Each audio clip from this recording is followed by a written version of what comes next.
hope you're having a great day and I hope you're staying safe at home. I want to talk about the topic that I was supposed to do yesterday and on perfection. Perfection is a lie.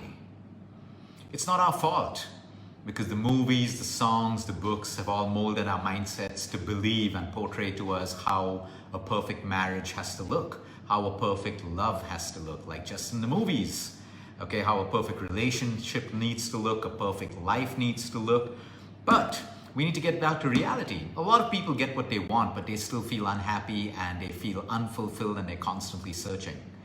Some out there want that perfect skin, they want that perfect nose, they want that perfect butt, they want that perfect lover, like they read about in all of their books. Well, you see, perfection is a lie.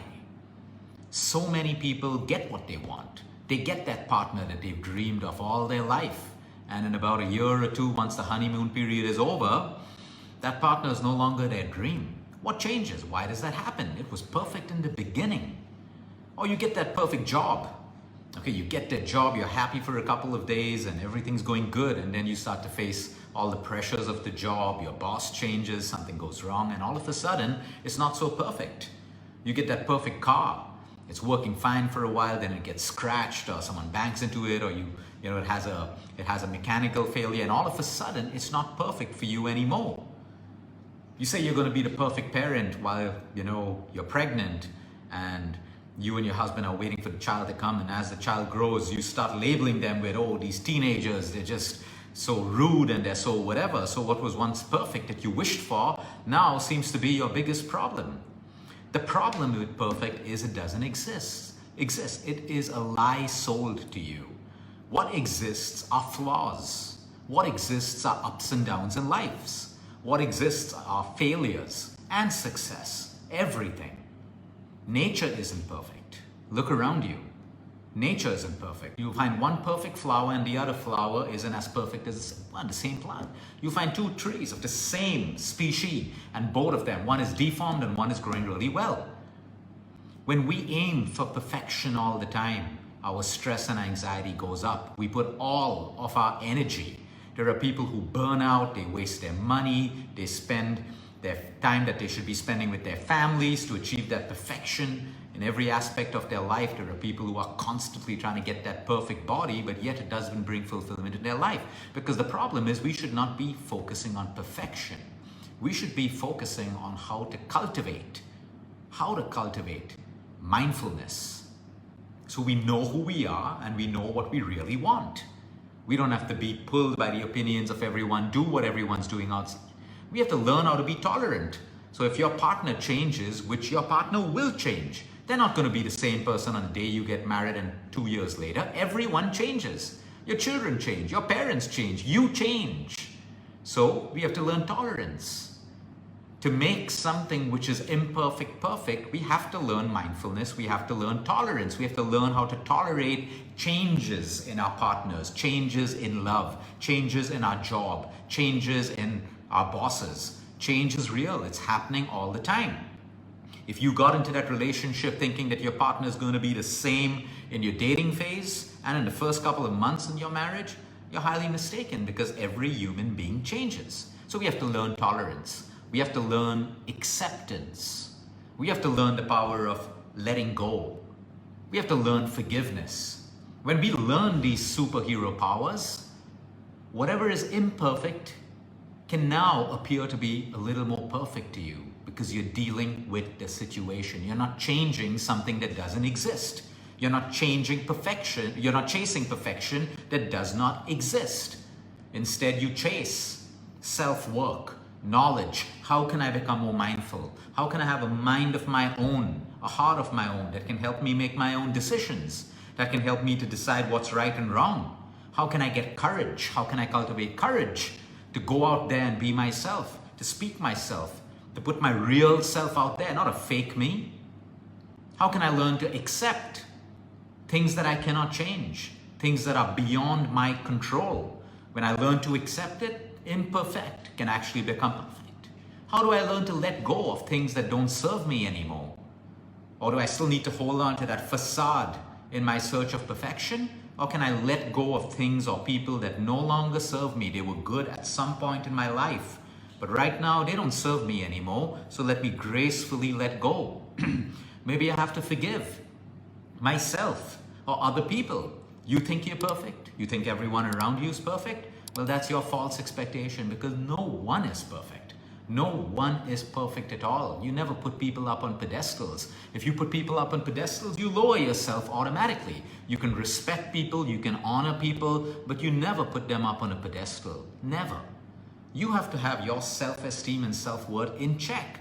And then imperfect, you learn how to manage imperfect. You learn how to embrace flaws in yourself and in other people around you, allowing for peace to happen.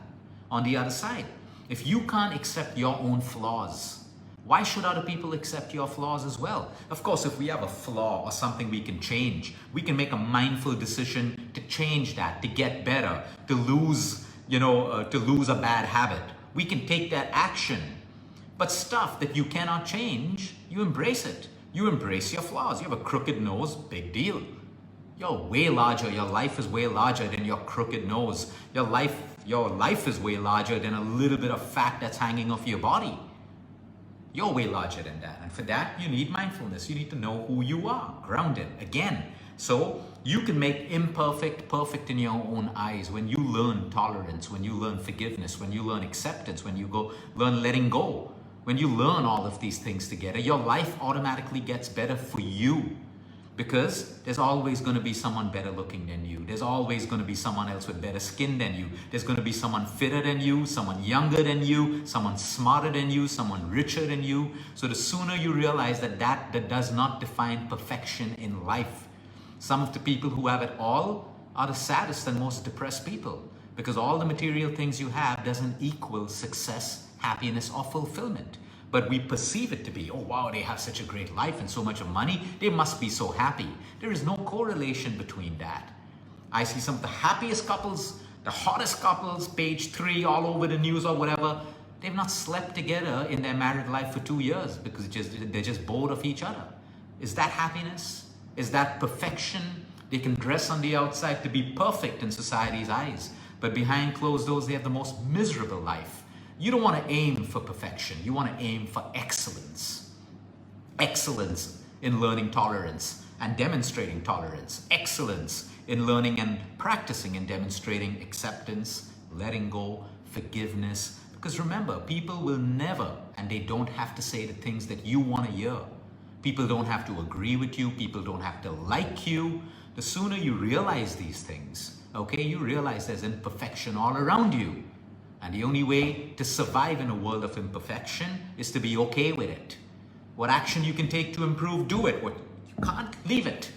Leave it. Learn to embrace your flaws. When you learn to embrace your flaws, guess what? You become a more compassionate person, because you can now embrace other people's flaws, other people's shortcomings in life. And that's how we're supposed to coexist as humans, through acceptance. But if we're constantly pulling down one another and all of that stuff because we think everything has to be perfect, if you aim for perfection, it also comes with inflated ego and pride, which gets you nowhere in life at all.